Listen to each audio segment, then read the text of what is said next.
Hey, Nerd Herd, Dynasty Nerds here, back again, covering Week 1 of the NFL season from a Dynasty aspect. Who are the buys? Who are the sells? Are we overreacting? Are we worried? Yeah, we have an O-meter to tell us that, so we'll find out. Yeah. So much to dig into for Week 1. Let's see where we're at. Let's dive into the show. Ready, set, hut, hut. Welcome to the Dynasty Nerds Fantasy Football Podcast, where we discuss Dynasty strategy, rankings, and all things NFL. So get ready to geek out on fantasy football with your host, Rich Dotson. And welcome to the Dynasty Nerds Fantasy Football Podcast. I'm your host, Rich Dotson, and my fellow nerds, Garret Price. How's it going? And Jared Wackerly. What up? No Matt O'Hara this week. His wife is out of town, and he is Mr. Dad. Daddy daycare. So that's it. And next week, you might be here, you might not do. We'll see. We'll see how I'm feeling. We'll see Hey, how I'll it fill goes. in for you too. Look at that. You can just switch That chairs. seat's looking good. Hey, I'll just share my earwax with you. It'll be great. Oh, that's nice. Threw up.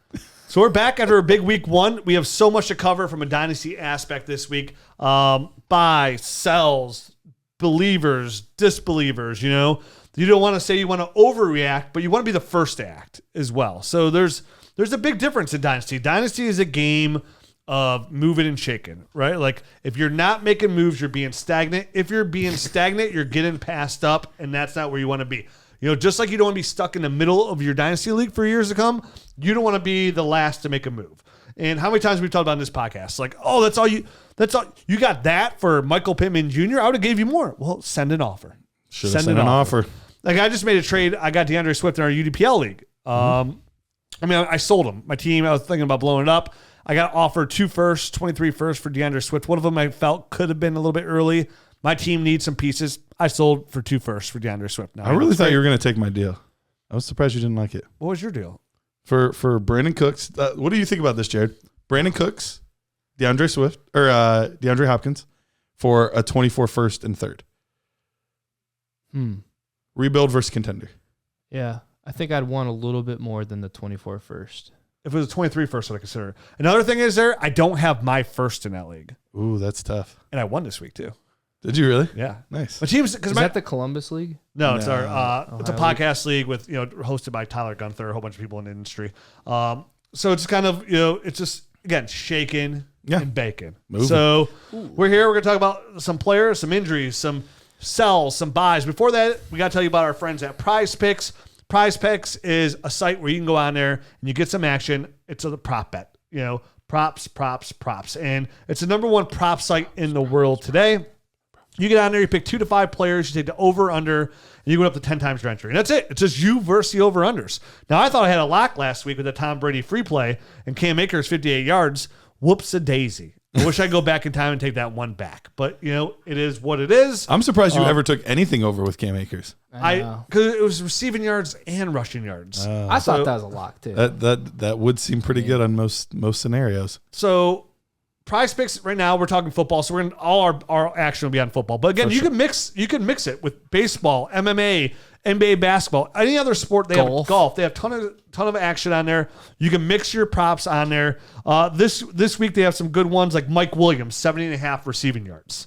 With no Keenan Allen out with And they're going the against the hamstring. Chiefs. They're going against the Chiefs, who are going to score a ton of points. I think that's a pretty good bet right there for Mike Williams Jr. I even like Travis Kelce on the other side, 8.5 receiving yards. We saw this week he's the #1 receiver in the option. So I'd take the over on that. DeAndre Swift, 58.5 rush yards.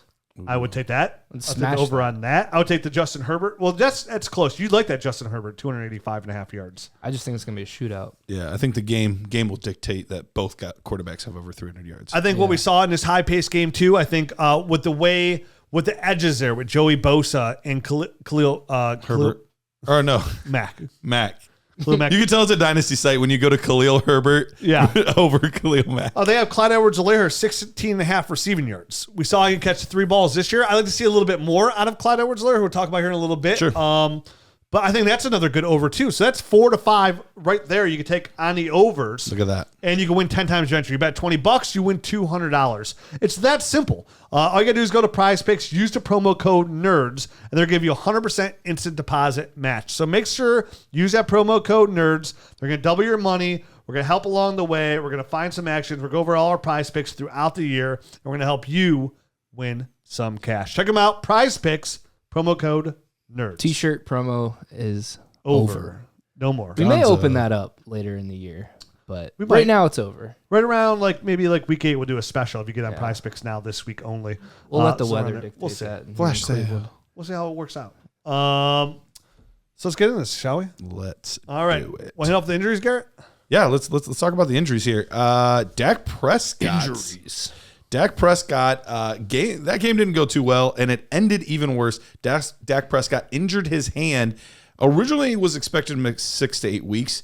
Jerry Jones, though, comes out today and says Dr. Jones. they're not going to put him on IR because they think he could beat that timetable, which would mean 4 weeks. I think as big of news as this is on Dak Prescott, obviously this is going to hurt your fantasy teams. You know that.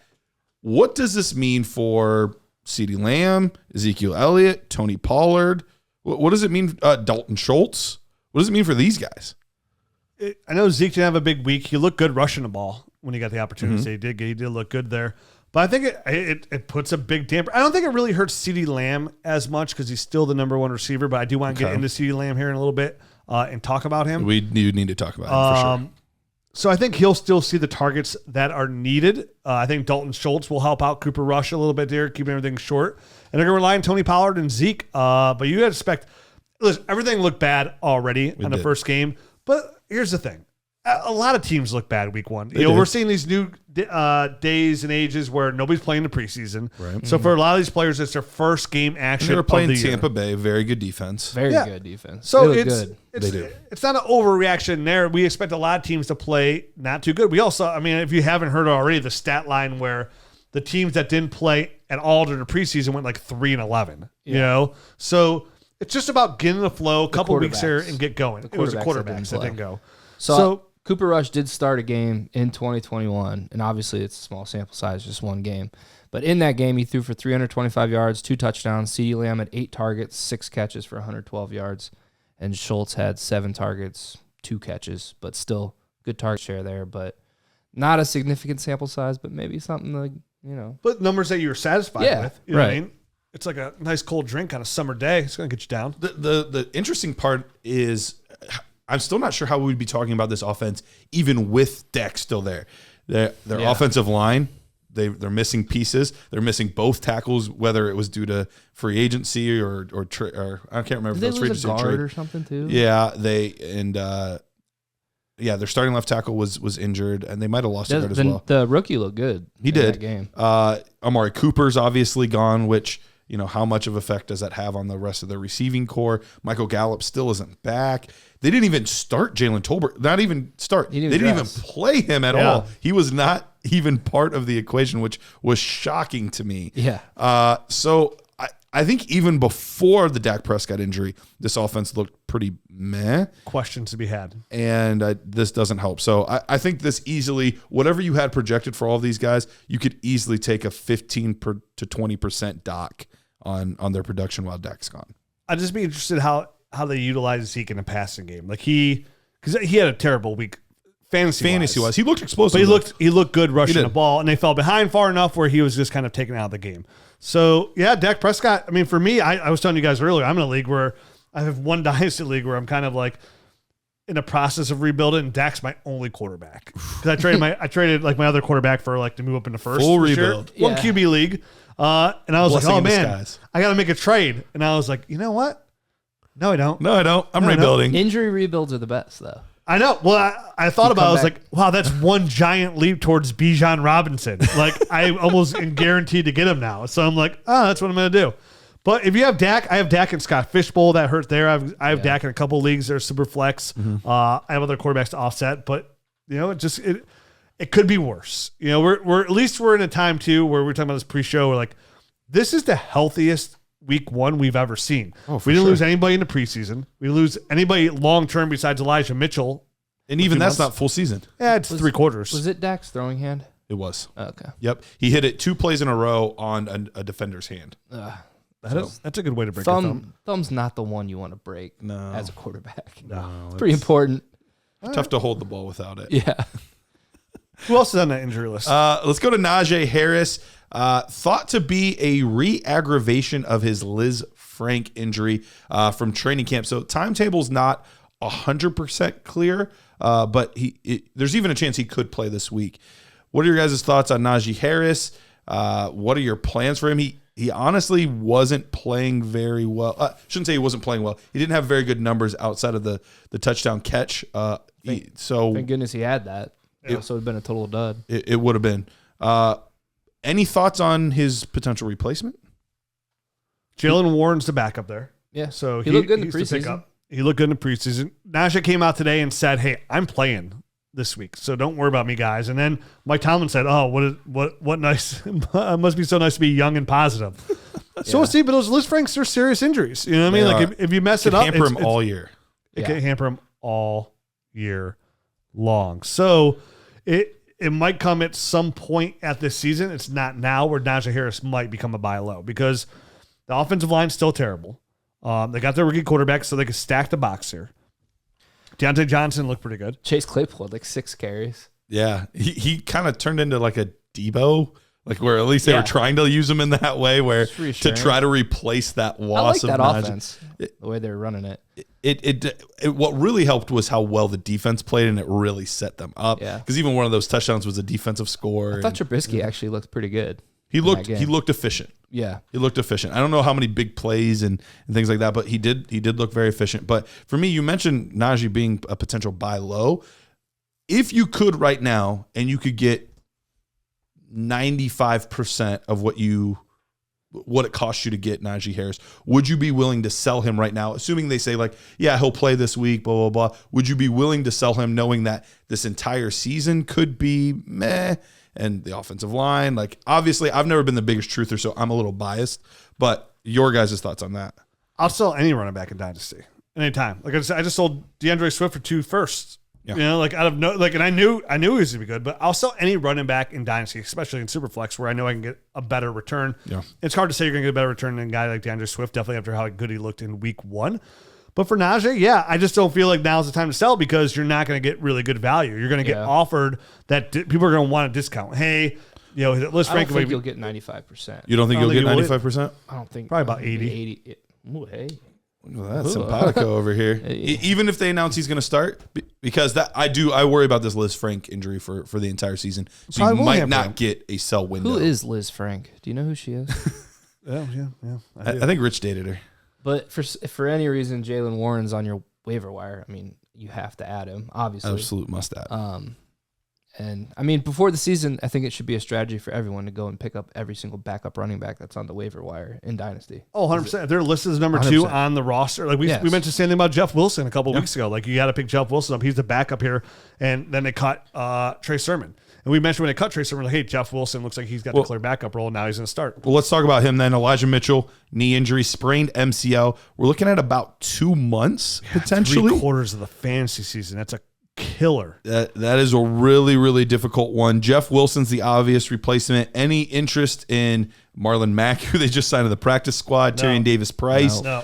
Or is it Jeff Wilson or nothing Tebow else? Samuel I'm picking up Jordan Mason if Okay. he's available to pick up, but again, he should be stashed if you're following that strategy because he was presumed to possibly be the backup instead of Jeff Wilson. He looked good in the preseason, Yeah. Jordan Mason. So he's definitely, and he's the reason they cut Trey Sermon. And they asked John Lynch, like, why'd you cut Trey Sermon? And they're like, because Mason looked so good. Yeah. So Mason should have been a pickup once he made the roster in San Francisco because we know it's a good turn-in carousel of running backs that go through there. And here we are, week 1 again, and their running back is hurt. It's insane how it happens there in San Francisco. But, you know, Jeff Wilson will be utilized in the passing game. I'll see how that works because Trey Lance ran the ball a ton. Trey Lance looked absolutely terrible. It was a monsoon. Yeah. We're going to write that game off for everyone involved. We will. And that's why, again, not going to overreact to that, but a player that I was already somewhat pessimistic about. And he didn't do anything to wow you, whereas Justin Fields at least had moments in that game. Yeah. Yeah. And he had 2 touchdowns at least. Yep. Trey Lance looked terrible, but he ran the ball a ton.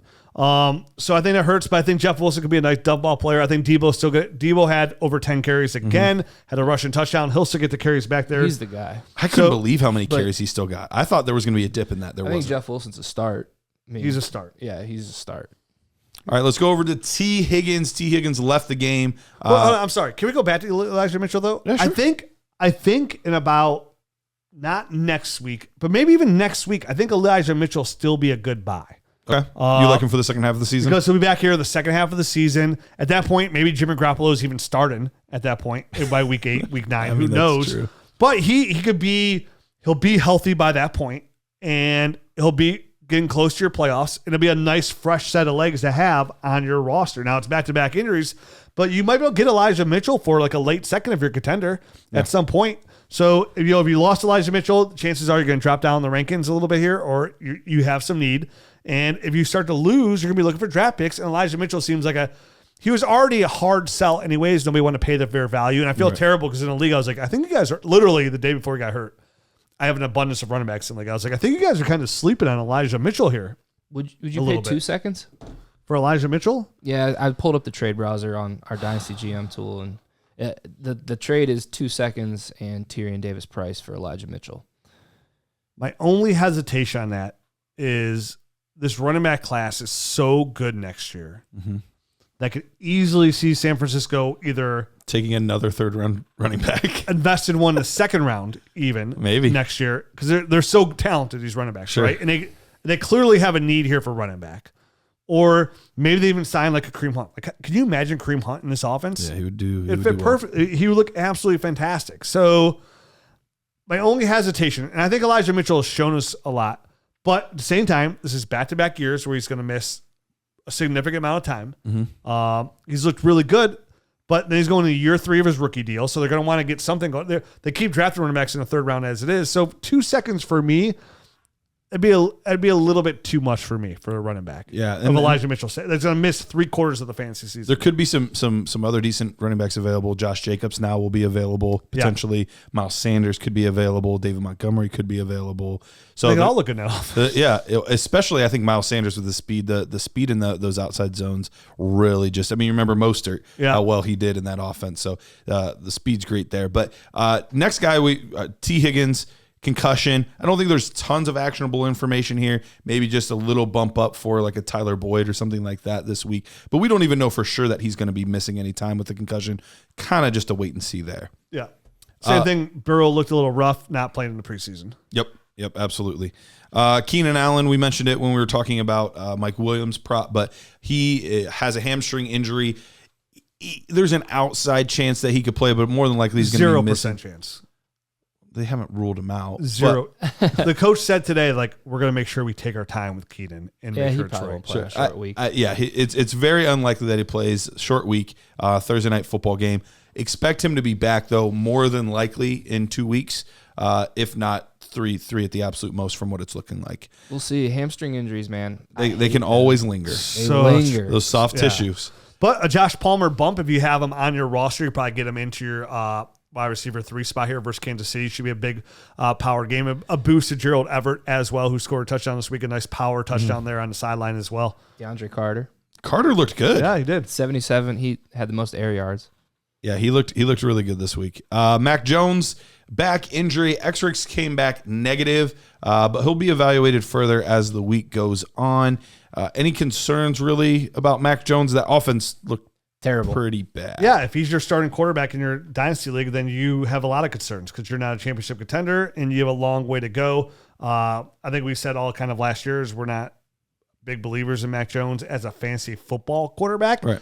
They have no weapons there on offense even for him to even be successful. It's not like he's an offense that has, what Carson Wentz has or, the Bengals or any of these other teams have. So even get a fair look at him, he's not the kind of quarterback right now that can make everybody else around him better. And he needs players to help him be better, and he doesn't have that around him. So for me, Mac Jones' injury, if he's your starting quarterback, then I hope you have the all intention to do what I do and try and get Bijan Robinson, CJ Stroud, Bryce Young, Jordan Addison. You know what I mean? Like you're in it not to win it, essentially. Because I don't think Mac Jones is winning anybody any championships in any platform whatsoever. Like I wouldn't even be comfortable if Mac Jones is my quarterback 2 in a Superflex league. I wouldn't be overly stacked. No, I wouldn't be happy about that. Who would you rather start next week? Mac Jones healthy or Cooper Rush? Mac Jones. Me too. Probably Mac Jones. Yeah. Maybe Geno Smith though. After okay, Better, yeah. Yeah. Oh, what a quote too. They Oh, wrote me yeah. off, but I didn't write back. Oh, I love that so What did he much. say? I missed that. Yeah, He's like, they right wrote at the me end of the off, game. but I didn't write back. Ooh, I like it. Or they asked him, like, what do you feel about other people writing you off? He's Yeah. like, I didn't write back. Yep. Oh, it was so good back. It was so good. That was good. That was really good. He had a good game. All right. Staying in New England, Ty Montgomery, knee injury. Not a surprise. He's been a guy that's been on and off the injury report for a good chunk of his career. And he was placed on IR. So we're looking at least 4 weeks with a knee injury there, which means one of a few things. Potentially more receiving work for a guy like Ramondre Stevenson. Or it could mean that they bring a guy from like JJ Taylor up from the practice squad, Or like Pierre a Pierre Strong. So there's a few options there. Anything actionable with this? Not really, right? Because you either have Ramondre and you're excited about that, or maybe try to stash JJ Taylor if he's not owned. I don't love. I think the natural thought process here is that Ramondre Stevenson, who Bill Belichick talked up, you were super excited about the work he was getting in the receiving game, that he gets this opportunity to do that. Damian Harris was involved in the passing game enough, though, as well there. So I think it's just going to be a 2-back set. Those guys back and forth. I agree 100%. I think Pierre Strong will be on the active roster, but it's going to be Damian Harris and Ramondre Stevenson. Just kind of we talked about before. They're going to eat into each other. When I predicted that nobody in the Patriots would be a top 24 player, I said except for maybe Hunter Henry there. Right. And even then, we'll see. So it's just a fantasy football It's a wasteland. abyss, right? It's just a wasteland of nothingness. Just hoping for injury. I mean, obviously you don't hope for injury, but that's why you would roster a guy like that. Yeah. They would get a boost if that happened. Damian We'll Harris get a boost, is still viable. Obviously I think roster. Ramondre, if he's put in the passing game, but I think it boosts even a little bit more for Damian Harris, who looked good this week as well. Probably one of the best values in Dynasty right now at the running back position for the cost to acquire. Sure. A starter in Damian Harris. Last guy that's of note to talk about, Chris Godwin. Poor Chris Godwin. First game back, he battled back from a late season ACL injury, and then he left with a hamstring injury. Expected to miss a few weeks there.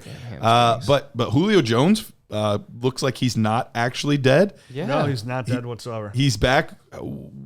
What's your interest level on him? I sold him for a second.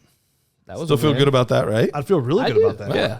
Yeah, I would feel really good about it. Even if I was a contender, I would sell for that second. Because it's literally, this is it. Most likely, this is Right, probably his exactly. last year. Because all reports are saying that Tom Brady's is his last year. Sure. But I wouldn't buy for a second. I'd buy for a third if I was a contender. Yeah. I mean, I'm looking on the trade browser, and there are some trades for just a third, the second 2 days ago. So that seems. I would start if you're trying to sell them. Start at a second. Sure. Trying to buy them.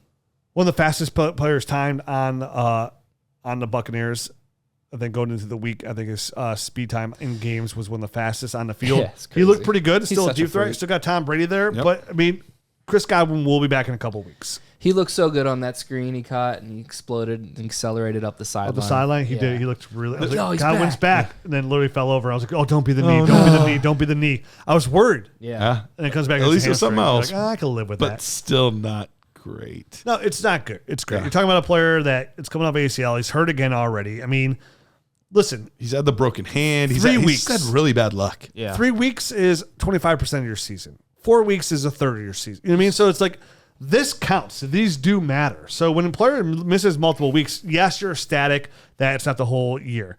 You got to worry about when they come back. Are they 100%? Are they being rushed back?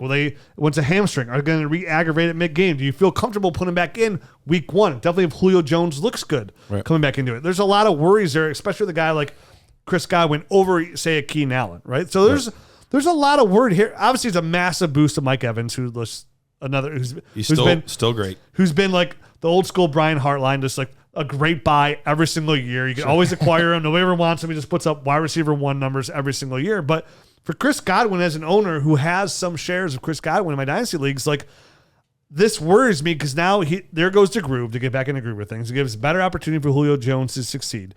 And with already a ton of, you got the greatest tight end in the world in Leonard Fournette. You have Mike Evans on the outside. So Leonard Fournette played well too, and it was surprising Did how look much they ran the ball because it was one of the most pass-heavy teams last year, and they actually had one of the most run-heavy attacks this year. I don't know if that's Todd Bowles' effect or if it was just this is our personnel. So and Lenny's looking good. Let's just let him go. If he's going to be healthy all year, dude, he's going to be a top 5 running back just based on his usage. I think he was on all our preseason predictions for what running back 1, wasn't he? Yeah, I think everybody had him. in their running back. Still involved in the receiving game. Yeah. Sorry, Rachaad White. Yeah, and Rachaad White looked good on his few snaps and plays, but it's while Brady's there, it's going to be Uncle. And when we literally said before the season started in our running back 1 predictions, when Brady's there, it doesn't matter how good Rachaad White looks in the third down, he's going to want Leonard Fournette on the field. Leonard Fournette showed us last year he's viable in the passing game. If you want to win a championship and you want to buy a running back on a team that's not contending, Leonard Fournette's going to be one of the best bang for your bucks as well because, again, affordable, obtainable. Yep, absolutely. All right, that's it for the injury report. All right, how about we talk about a couple way too early victory laps, right? So don't pull your hammy. I won't do it. I don't run. So obviously mine was going to be Clyde Edwards-Helaire. Yep. 7 attempts, 42 yards, 3 receptions, 32 yards, and 2 touchdowns. And what's really encouraging, they got so far up, they didn't really use Clyde Edwards-Helaire. They didn't need to. The second half because they didn't have to. So they just basically rested him. That was the first half. Comes with over 20 points. Obviously, the 2 touchdowns helps. Exactly what I envisioned was him getting a decent amount of carries, which is 740 for 42, but it's average 6 yards per attempt. And then the receiving yards, 3 for 32. Love that they used him around the goal line, kind of like those quick passes they used to give to Tyreek Hill. Now went to Clyde Edwards-Helaire. Love to see that as well. I want to see him slowly progress more in the receiving game because I think that's where you get the best bang for your buck. I think he is viable on the ground game. I think if we see his attempts start to grow as the games are a little bit closer and we see him get about 15 to 16 carries, now you're talking about 80 to 90 yards a game with 5 to 6 receptions. Yep. He's on that clear path to running back 1. I predicted to be a high-end running back 2, maybe a low-end running back 1. And I thought that you would finally get some justification on taking him where you took him in your draft, which is, honestly, if you get a couple years of him just being a high-end running back 2 to running back 1, then it was a hit on a draft pick. So I liked where this is going. I liked how Clyde ran the ball. I like how he looked with the ball in his hands. So even though it wasn't the usage I wanted, the game script just didn't go that way for how big of a lead they got. Right. And they ended up using. But Pacheco, but the numbers were still there. Pacheco was clearly behind Clyde Edwards-Helaire behind there. Ronald Jones was even active because that guy. I'm not even sure Pacheco's ahead of Jerick McKinnon. He wasn't. It was Jerick McKinnon was number 2, and Jerick McKinnon was. Yeah. But it was 1-2. Clyde Edwards-Helaire, Jerick McKinnon.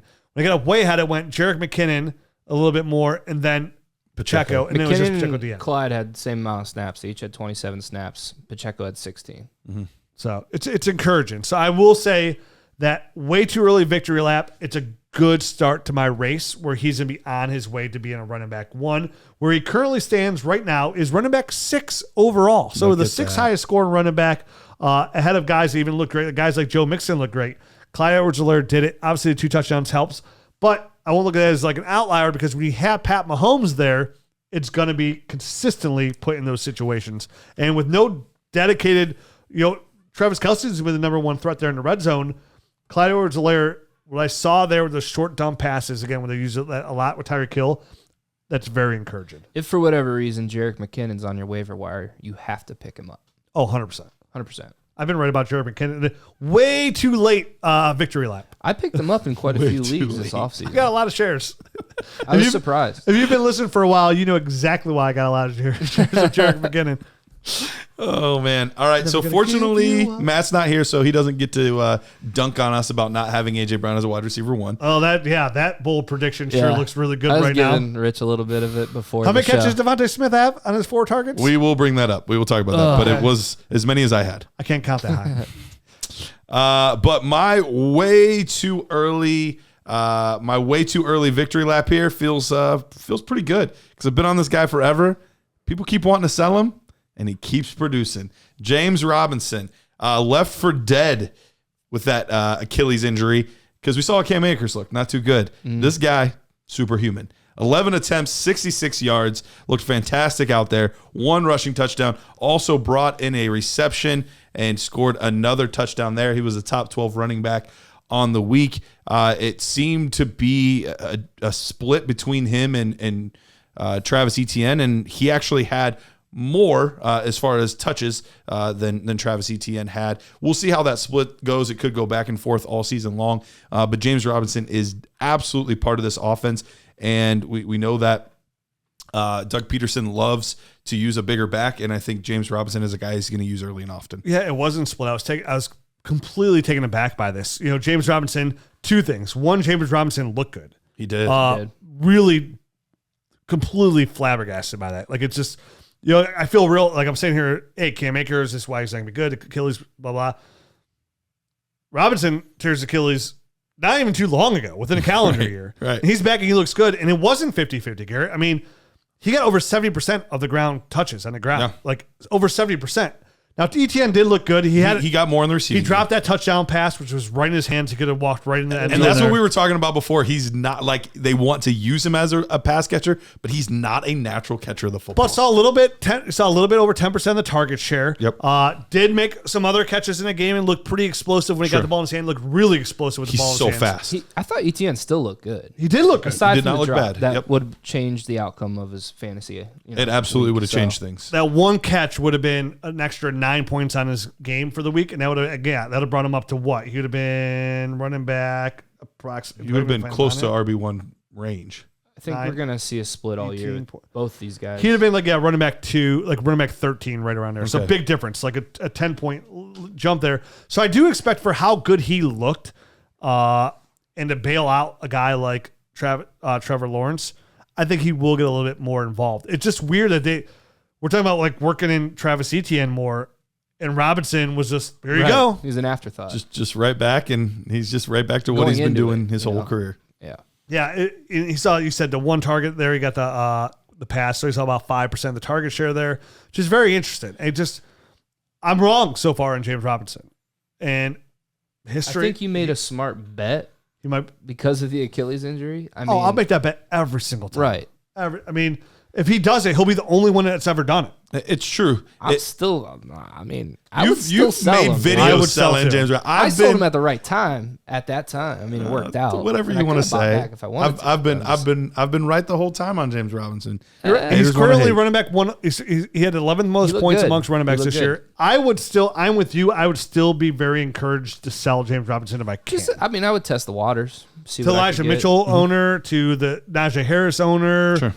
So somebody who needs a running back, if you could eke out even a 24 first for James Robinson, like I'm getting that. Like I'm not selling him for a second because what's the point? Like his value No can sell for only a go up if he keeps doing this. But if you can get a first for James Robinson, like that's all day, easy peasy. I'm fine with selling anybody that's going to be in the RB2 range for a first. Fair. So I'm fine with that. Okay. Yeah. All right. Buy our sleeper, buy or sell of the week. And I get a pick this week, right? Presented by who? Presented by our friends over at Sleeper, the number one fantasy hosting site on the planet right now. Yep. Number one platform. Dude, they're so great. You get on there, a little Sleeper, get a little Dynasty You're action. coming around. Yeah, I'm coming around. Moving all your leagues over there, aren't you? Nope. But I got a lot of Needs leagues to. on there. I got like 55 leagues on there. Back me up. Come on. I got 20 on MFL. So this is sponsored by Sleeper. Our friends at Junior Sleeper. over there. So my buy of the week. So when I'm looking at buy sells, this one's coming from a contender viewpoint. Okay. That's always important to state. Yeah, because Dynasty, it's like where am I buying? Like who's buying, who's selling? This is a strictly contender buy, and I'm buying Rex Burkhead. Rex Burkhead of the Houston Texans, coming off last year, he ended the year real strong those last couple of games. Ended up being like a top 5 fantasy football PPR running back. And when I saw it at Houston, the Dameon Pierce hype went through the roof, and I sold my Dameon Pierce. I sold Dameon Pierce, somebody else, and another running back. I got Saquon Barkley back, like because the hype was so big. That looks pretty good, right? Looks fantastic. Saquon looks so good. How did you do that? So what I liked here is his usage last year coming into the game, which Lovie Smith was a part of that team. Looked really good those last couple of games. Comes in this week, he saw 71% of the snaps. 71% of the snaps. He saw when it came to he ran routes out there. He led the team in he led the running backs in receptions. His snap share was almost more than double what Dameon Pierce saw.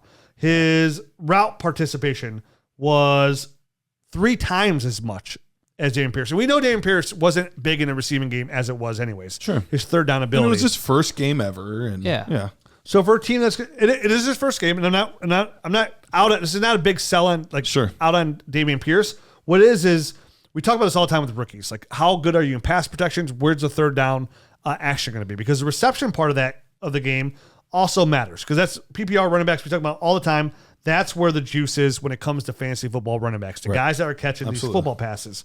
And when it comes to Rex Burkhead, right now it looks like he's the dominant running back in this offense. And I know Dameon Pierce was listed as the starter on the first depth chart, but that does not matter, because when it came to actual game time, he was not the number one running back. He got more carries. He got 3 more carries than Dameon Pierce. And they're different. He got 40 yards. He got 33. There's a 0.1 yards differential in there. But the big thing here for me is that the third down running back and Dameon Pierce was only targeted 1 time in that game.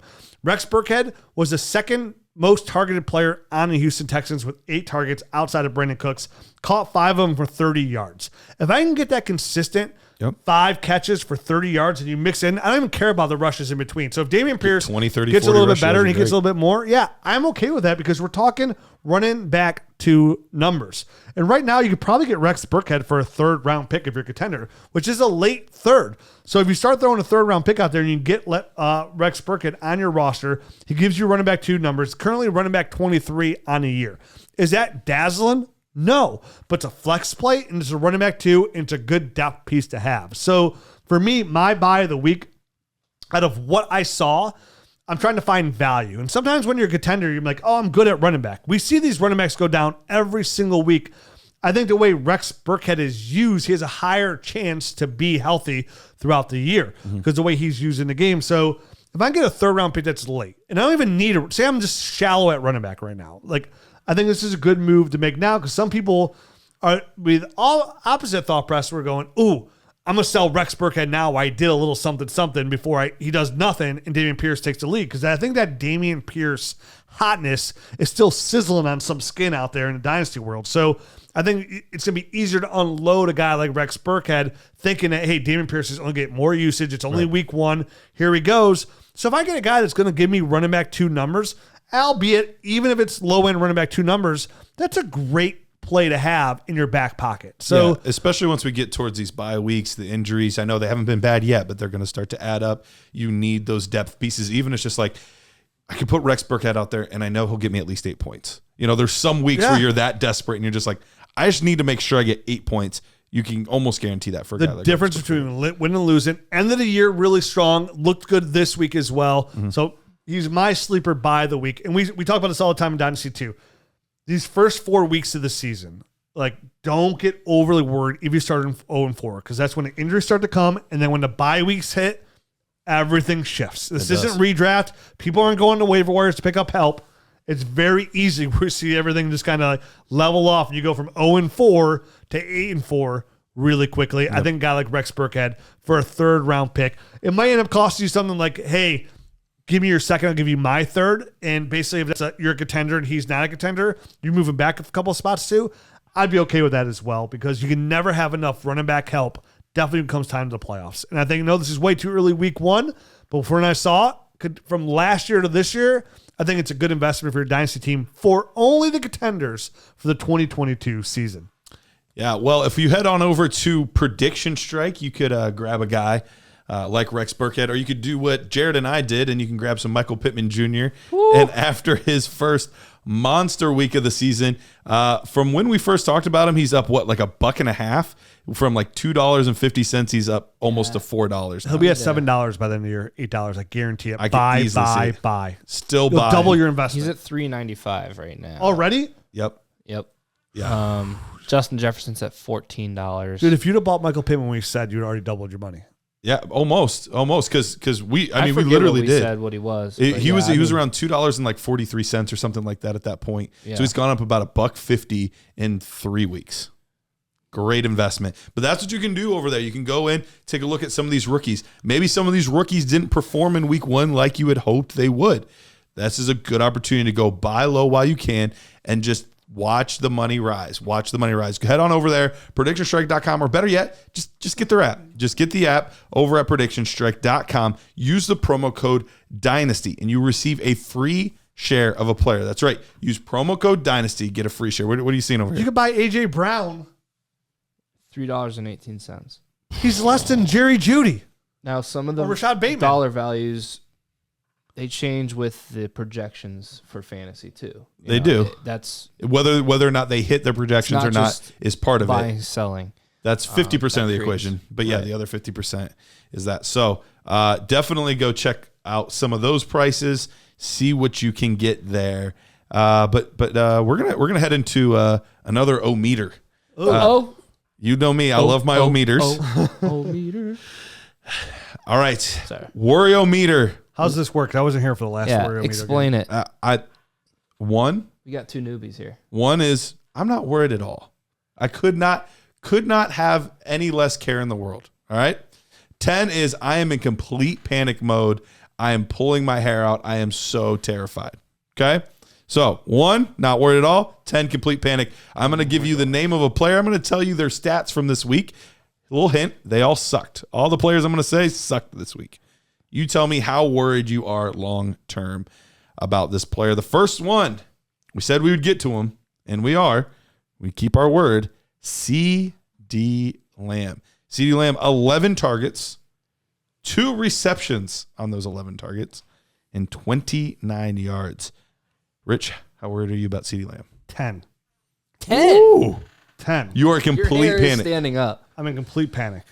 I swear. Here's why. It has nothing to do with the stats of 2 receptions, 29 yards. And I want to hear about the defense he played.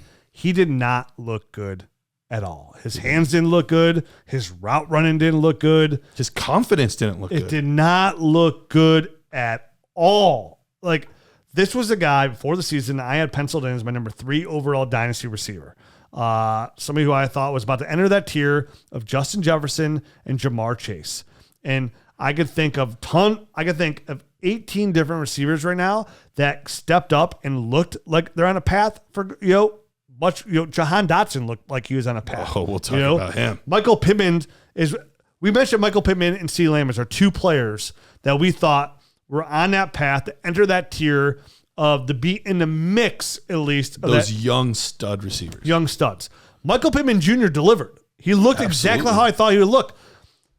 C. Lamb was thrust into the number 1 receiver role. You mentioned Jalen Tolbert wasn't even active in that game.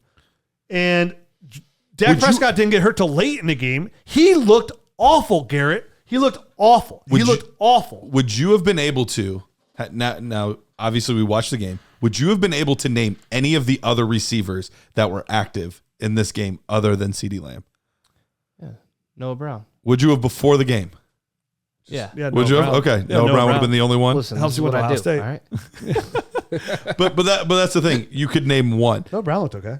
And he did. He looked fine. He looked better than C. Lamb. He did look better than C.D. Lamb. I'm with you. I'm not far off on this. I'm at about a 7.5, 8. I'm at 10. Yeah, I'm not quite You're there. scaring me. I'm at a 5. It's still week 1. I'm still somewhat worried, but I'm not like we've seen him do it. Like he's looked But good have in the we? past. Not as like the alpha guy. And I think that's what the we thing. want him to be, obviously. Yeah, and that's where I'm saying I'm at an 8.5, like, or 7.5, 8.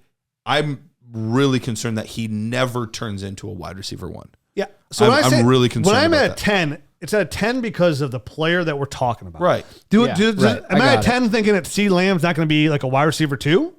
No, I'm not concerned there. But we are talking about a dynasty cornerstone. A guy you would have taken in easily in the second round or maybe even the turn of the first. It's the biggest risk you take in a dynasty startup when you take guys that have not proven it yet that you anticipate to be that player, right? When you take Justin Jefferson, you know what you got. Right. He showed us the business. Jamar Chase. You take Jamar Chase, you know what you get. When you take Jonathan Taylor, you know what you're getting. When you take DeAndre Swift, like you've seen him, you feel pretty good about it. CeeDee Lamb is somebody who's shown glimpses of being really good. Situation is perfect. Draft capital, college tape, all comes together. None of that was week 1. None of it. And Dak played most of the game. So my 10 is because I have CeeDee Lamb as my franchise cornerstone, a player that's almost impossible to get off my franchise, to now I have to worry just a little bit. There's red flags that I might have, like this. If CeeDee Lamb busts, like your franchise takes a hit, like a massive. You drafted him either in the first or the second round. Yeah. If you're rebuilding around CeeDee Lamb. So like, I don't think he'll lose value. And you got to be worried. I know Jared gave the Cooper Rush stats. He had over 100 yards with the one game he played in. He's still the number one. One game sample. He's size. still. It's fine. It's still what we go off of. Something. He's still going to see the targets. I hope he rebounds this week. But CeeDee Lamb for me of this game, I'm going to be paying very close attention to him. Where he went from a franchise cornerstone to like, oh my gosh, can you peek a little bit? Can I flip him for Michael Pittman Jr.? Yeah, I would 100% rather have Michael Pittman Jr. right now. Even straight up, just straight up, Michael Pittman Jr. over him. I get that that's a huge change from where their preseason values were. Whereas Michael Pittman Jr., you were probably looking at somewhere between 10 to 15 range. And CeeDee Lamb, you were looking top 5. I had him 4 in my Dynasty rankings. You said you had him at 3. Jared, you probably had him somewhere close to that as well, I'm assuming. If I could trade today straight up, I would gladly do it. 11 targets, 2 receptions for 29 yards. Drops in the game. It was not good. Yeah, now Dak's out. Dak's been injured. I think a lot of his value was predicated on a high volume passing offense too. Right. Which he saw 11 targets. It's a lot of targets for the game. Right. Like there's nobody blame for this but CeeDee Lamb. Yep. For what he did. If you watched the game, he did not look good. It was on him. It wasn't on Dak. It was on CeeDee Lamb. So when you say you're a 5, good for you for being level-headed. When I say that I'm 10, like I'm not even trying to overdo it to like make it sound good for the show. Like I'm legit like, I don't. Oh think my God! I was like, looking at it from not the good. same perspective that you put it in, and I think you did a good job of like explaining like why you were at a 10 because you had him as your wide receiver 3 for Dynasty, like as a whole. Yeah, this is a guy taking the top 6 for a startup. Like there's huge concern. And there. now it's Makes like, sense. is he going to be wide receiver 20 for the rest And like of his he's career? been a wide receiver 2 the past 2 years. Yeah. And That's concerning. it's not good enough. That's concerning to me. No. Like it has to be. They better. lost Amari Cooper. Like you would think that he would have stepped into, and some would have argued that he already was the one, and Cooper Then again, was the 2. are we overreacting? Because it was probably It's the best week 1. defense they're going to play all year. But And traditionally, they're not a good pass defense. Traditionally, they were pretty damn I'm good. telling you. they look good. Did you watch the game in Traditionally, whole? Yeah. Okay. He had opportunities to make plays, and he didn't make those plays. It was again. his body language even was It just. wasn't like, even I agree the with that. defense. It wasn't even it was CeeDee Lamb was the issue. He was the issue. when you have receivers, when you have these alpha receivers, like you want a little bit of arrogance, you want a little bit of cockiness. Like he does not have that. At least now, maybe he'll regain it, but he did not look like that swagger of a wide receiver one. I just didn't see I it. think we're overreacting a tad. But I'm not saying sell CeeDee Lamb by any means, but I'm concerned. Selling for Michael Pittman Jr. right now. I would sell him for Michael Pittman. I would do that. Right now. I don't think. Yeah, I think that's a smart move. I might even give a second on top of it. I try to do it with Rambo. I want Michael Pittman Jr. I gotta get it all day. Gotta get it done before I send him the show. I feel like people are real hip to me in my Dynasty leagues. I send so many trades out because like I drank a big cup of hot tea before we do the podcast. It's got caffeine, right? It's got to need the caffeine, which then caffeine works really well on me. So I go like after the show, we finish the show about 11:30 Eastern time. I go upstairs, I lay in bed, That explains a lot. and I'm just going, all right, well, we just did a show. Let me send all these trade offers of what we talked about.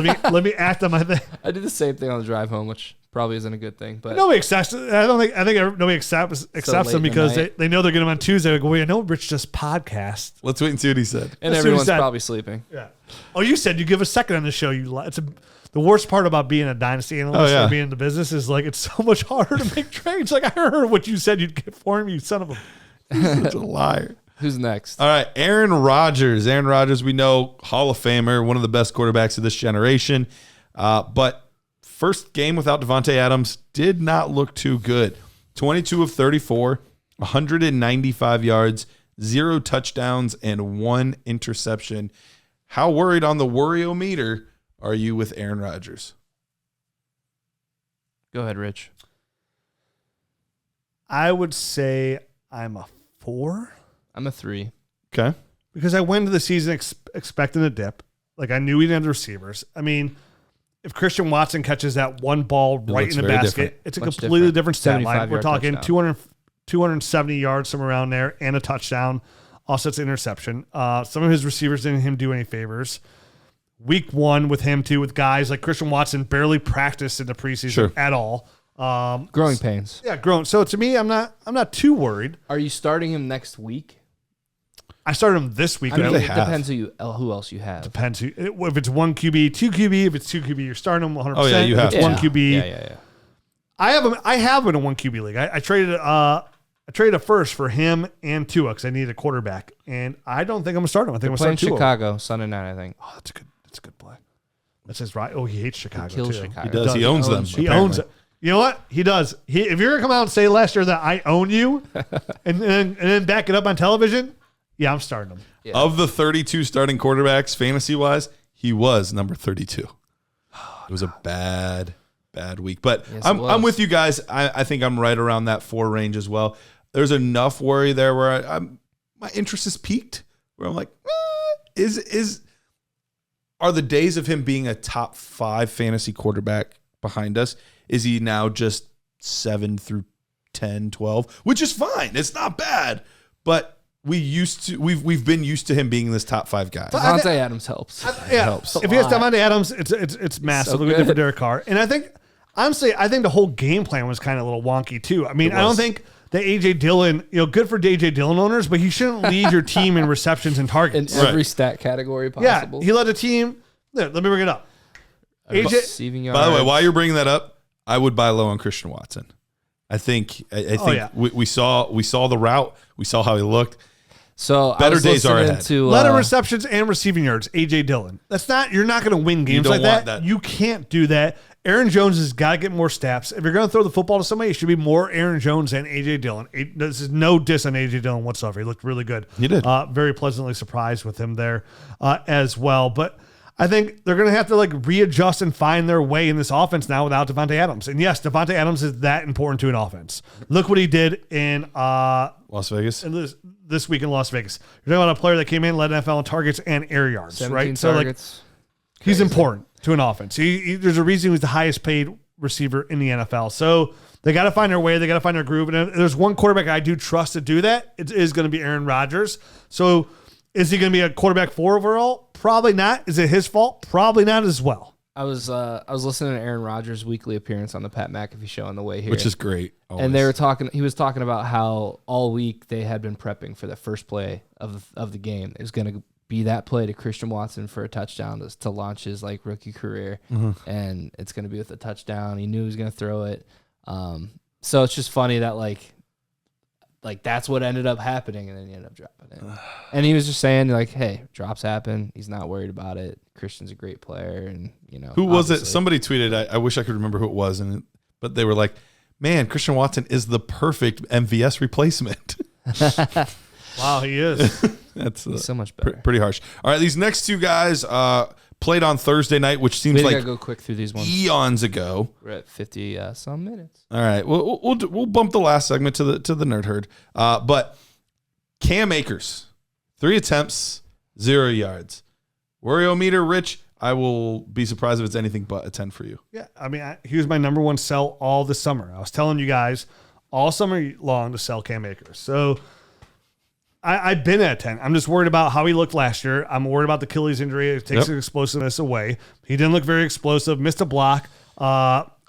Clearly, thank goodness, you don't want to say about the injury, but for him, that Kyron Williams went to the IR. Yeah. Because that would have been even worse for Cam Akers. Darrell Henderson got 70% of the snaps. Darrell Henderson was clearly number 1. I know some people are saying, well, it could be a soft tissue issue, blah, blah, blah, blah. I've been at a 10 with Cam Akers. I've been saying he's a sell. And now if you have him, you're stuck with him. Henderson was second in snap share, only behind Saquon Barkley at the running back 82%. percent. Cam Akers is at 18%. It's wild, absolutely wild. Yeah, 10 for you. The second Sure, highest snap 10. chart. I Darrell had Henderson. 9 written down. Mine as well be a 10. Yeah. Same reasons. I mean, 10's across the board. I wasn't high on Akers coming into this year at all, but I wasn't expecting that. A goose egg? Yeah. I mean, your The best offensive line didn't look good. Good luck selling them now. I think here's the thing. I think might as well hold. I think there is a window still, because I still think the Cam Akers truthers are out there. They're the ones that are going, oh, it's probably from that soft tissue issue they had before, and it's week 1, blah, blah. So there's people out there, and they're like, oh, I'm going to steal Cam Akers now because he had a bad week. Now there's a window to buy. I would sell Cam Akers for 2 seconds. Would you sell him for 1 second? I would sell him for Kareem Hunt straight up. Would you sell him for 1 second? I don't think you can get that. Probably can't, but I would sell him for Kareem Hunt straight up. I see a trade from yesterday. Cam Akers, 23 second. Where are you looking at? The Dynasty Yep, Nerds GM? Dynasty Nerds GM trade browser tool. For a 23 second? Yep. If I get Cam Akers for a high 23 second in a Superflex league, I would sell him right now. Cam Akers for Tyler Lockett. I think I would too. If I can't get that at that point, I'd hold and hope that there's 1 week. Dude, so many Cam Akers trades in the last 3 days. Are they all for seconds basically, or a player equivalent of a second? There's so many like huge packages. This team will for sure, I'm telling you now, will for sure sign Kareem Hunt, Miles Sanders, or Josh Jacobs. They're going to sign. One of those guys will be an LA Ram next year. Or Saquon Barkley. Oh, Saquon ain't going anywhere after this year. How much does it cost a franchise running back? $8? All right, move on. Here's the thing. We know the Rams always willing to get those high-priced veterans. Yeah. Always sell them picks, baby. Sell them picks. All right. Let's move on to James Cook. James Cook, only 1 attempt for 2 yards, a fumble, not used in the receiving game at all, not a single target after being a second-round pick, and that was kind of what was expected to be his role. How worried are we? It's only his first game. Yeah, How worried are we about James Cook? I'm at a 2. I'm not really super worried. I didn't think Devin Singletary or Zach Moss were overly effective, and I think James Cook, as the year goes on, is going to get more opportunity. So I think it's just easing the rookie in. It didn't help that he fumbled his first attempt, or was it his second?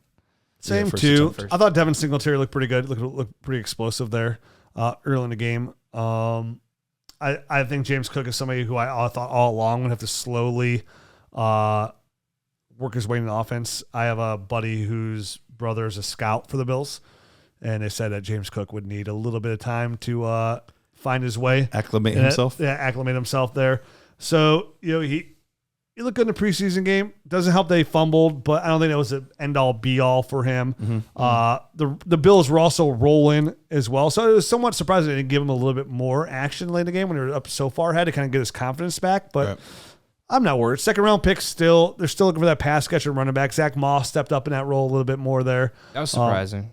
It was. I wasn't expecting to see that much Zach Moss. I thought they'd go back to James Cook to build his confidence back up because they were dominating that game so much so. Yeah. But they didn't. That'd be more of a worry than anything. That aspect of the game.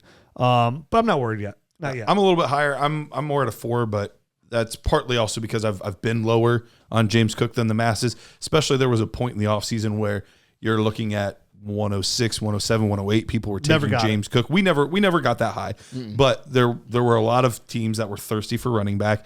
They were deciding to get him ahead of Sky Moore, ahead of Jahan Dotson, ahead of all of these guys that were these solid late round receivers.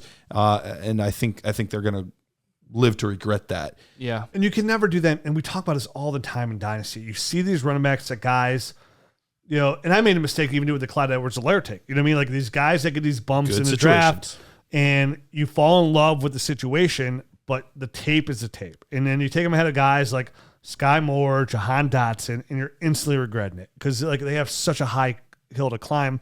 And most of all, just a running back position in itself. Like it's such a fluid situation. So it's such a bad maneuver. Reaching. We always say who should I take in the draft? Best player available. If I need a running back, it does not matter. Don't care. Take the best player available. And it happens all the time with the running backs because everybody has the biggest need at running back. So it's so easy to take those Dameon Pierces, take the James Cooks when you got Sky Moore, you got Jahan Dotson on the table, George Pickens, and you're missing out on those guys that are future wide receiver 2, wide receiver 1s for 5 to 6 years. And you're talking about a guy you hope to get 2 to 3 years out of. And that's just out of mediocre production. Yeah, a viability, not even running back 1. David Montgomery, granted, we said game's a monsoon. We're throwing out a little bit of this. But David Montgomery, 17 attempts, only 26 yards, 3 targets. Sorry, I got the targets wrong. I think it was 4 targets for 3 receptions and 34 yards there. Khalil Herbert, also got a touchdown in the game as well. How worried are we about David Montgomery? We talked about this a couple of weeks ago about Khalil Herbert. Matt gave it to him. That was Matt's One of his hot takes.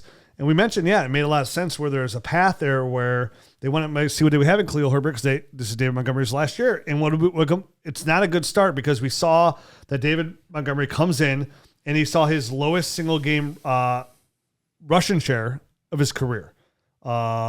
Or at least since week 1 of last year. He only saw 65%. 65.4%. Yeah, so it's just my concern.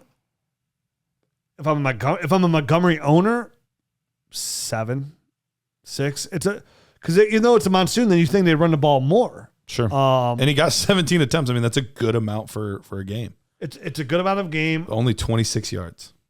The weather has you argue the weather has something too. Yeah, I mean, I'm not super worried. I'm probably about a 5, only because of Matt's bold prediction too there. And Khalil and I probably like Khalil Herbert's tape more than anybody when we were talking about breaking him down his rookie tape. So I like Khalil Herbert. I think there's definitely a clear path there. I'd hate to see it turn into a complete 50-50 split because 65-45, 35 isn't, you're not too far away. Khalil Herbert had 30% of the snaps. So half. Okay. Yeah. So, I mean, I'm not too worried. I'm at a 2. Probably not even a 5. Probably like You've talked yourself down. You started at 7. Yeah. I'm just thinking about the We situation know of the game. Montgomery's a good player. Yeah, he's a solid running back. Justin Fields needs the help. They don't have any other receivers there. They're going to have to rush the ball. So it makes sense that he's involved. So I think about 3.5. I'm at a 5. I think, especially looking at his long-term prognosis, I think we're going to end up seeing him as a committee back. I think his the days of getting something like a first for him are long gone now. I don't know that we'll ever see him regain the value that he had a year and a half ago. So I am a little bit concerned. And I just don't know that the production is ever going to be. I mean, I would be thrilled as a David Montgomery owner if he was running back 20 this year. I'd be thrilled. I think he has a good chance to boost his value again. I think he's the kind of player that could definitely put a stretch, a couple good games together. Let's see him next week and go from there. Let's jump back on this David Montgomery talk next week. Let's see him in a full game, healthy, where Justin Fields can actually do something as well, maybe open the passing game a little bit more. Let's just do. I know we got a list of them, but we got to get going. We got to get into the Nerd Herd show, so we'll just do 2 more real quick. Same game, Cole Kmet, only 1 target, 0 receptions. I'm the Cole Kmet truther, so I will. I'll start this one off. I'm at like a 1.5. I'm very little concerned. The half is just because I would have liked to have seen more than 1 target. I think that was the only thing that I was like, I didn't love that. But they didn't throw the ball a ton in this game. They ran a ton. Yeah. It was a weird game for the throw. I mean, Dante Pettis was their best receiver. For perspective, Mooney had 22 routes run. Kmet had 16. It wasn't like that's their top wide receiver. So it's not like a huge difference there. Just the lead in target share player on the team was David Montgomery. Saw 4 targets. That was the number 1 target share. We're writing this game off. It was a weird game. St. Brown, Darnell Mooney got 3 each. And outside of that, it was 2 to Byron Pringle, 2 to Griffin, and everybody else had 1. So I'm a 1. Yeah. I have I'm a 0 1. concerns. I had 1 written down too. It's literally no worries whatsoever because of it's a situation at hand. You'll have these games where they're giant snowstorms, monsoons, wind. You know what I mean? So they're looking to Arlington Park. Everyone should have a dome. All right, last one. The game's too big now. Of all of these, this might have been the biggest surprise stat line to me. Devontae Smith, 4 targets, 0 receptions, 0 yards. What's the concern level on Devontae Smith? 1. 1. Okay. Yeah, I'm not too worried. I mean, he led the receivers in snaps and routes run. Obviously, Hurts wasn't looking his way. He was looking at A.J. Brown's way, but I still believe in Devontae Smith as a player. I think this game is more of an anomaly than anything. Mm-hmm. He was on the field for obviously a whole game. More than anybody else, yep. Yeah, more than anybody else. So, still had 4 targets. Which isn't a terrible number. It's not a good number, but it's not a terrible what you want number. to see from Devontae Smith at all. But from a dynasty aspect, I have 0. I'm a 1 from a dynasty aspect. Okay. For the 2022 season, I'm about a 5.5, 6. I have my bold predictions that he'd outscore A.J. Brown. He's got a long way to go just off of week 1. He's a a little way behind. to go. He's about I think it's 25 safe to points say behind. He's the wide receiver 2 in that offense. He's definitely a wide receiver too. I stand by everything I said why I thought he would outproduce him because I do believe he's that talented. But obviously Jalen Hurts is his buddy. It looks like he looked his way every time. AJ Brown, that is. AJ Brown. Yep.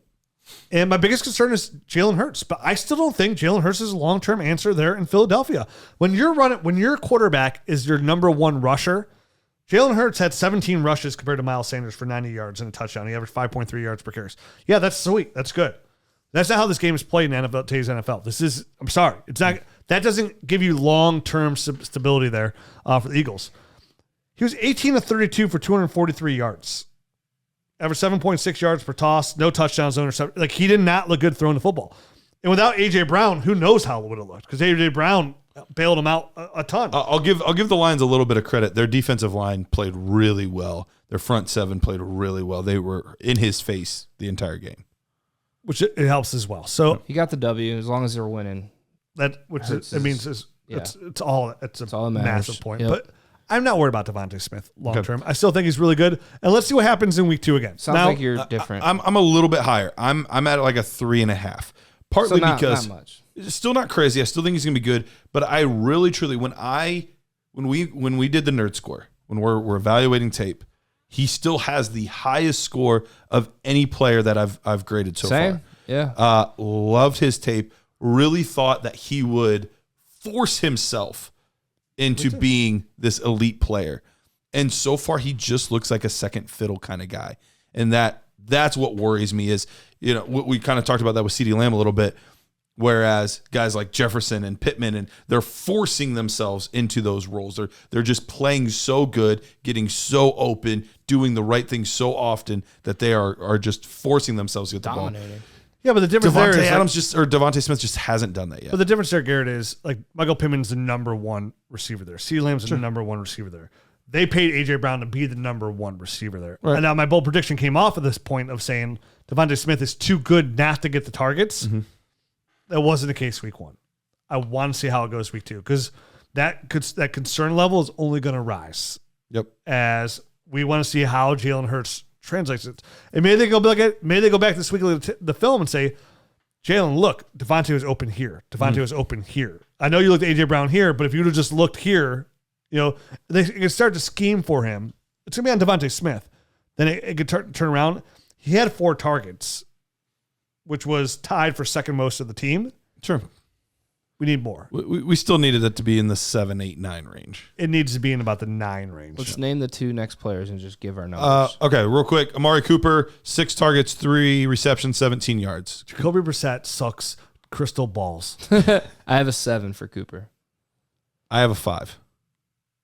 I have a 4. Still the number one receiver on this team. Jacoby Brissett has to get a little bit better, and then Sean Watson will be back eventually. No. When Watson comes back, it's a completely different ball. A whole new world. Kadarius Toney, 0 targets, only 7 snaps played. He did, however, have 2 carries for 23 yards. Concern level on Kadarius Toney.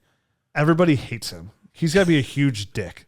There's something weird going on there. I mean, he was sitting by himself on the bench. Yeah. There seems to be something going on in the locker room. I'm at a 5 because I still think he's a really good player. When he touched the ball, he looked great. Yep. But they got the W, and as long as they're winning with him not playing, he's on a list that you don't want to be on. That's true. So yeah, if you don't get touches, so Jared's at a 5. What do you at? It's probably a 5 because it's hard to envision that's how it's going to be that he's going to be on the team. Yeah.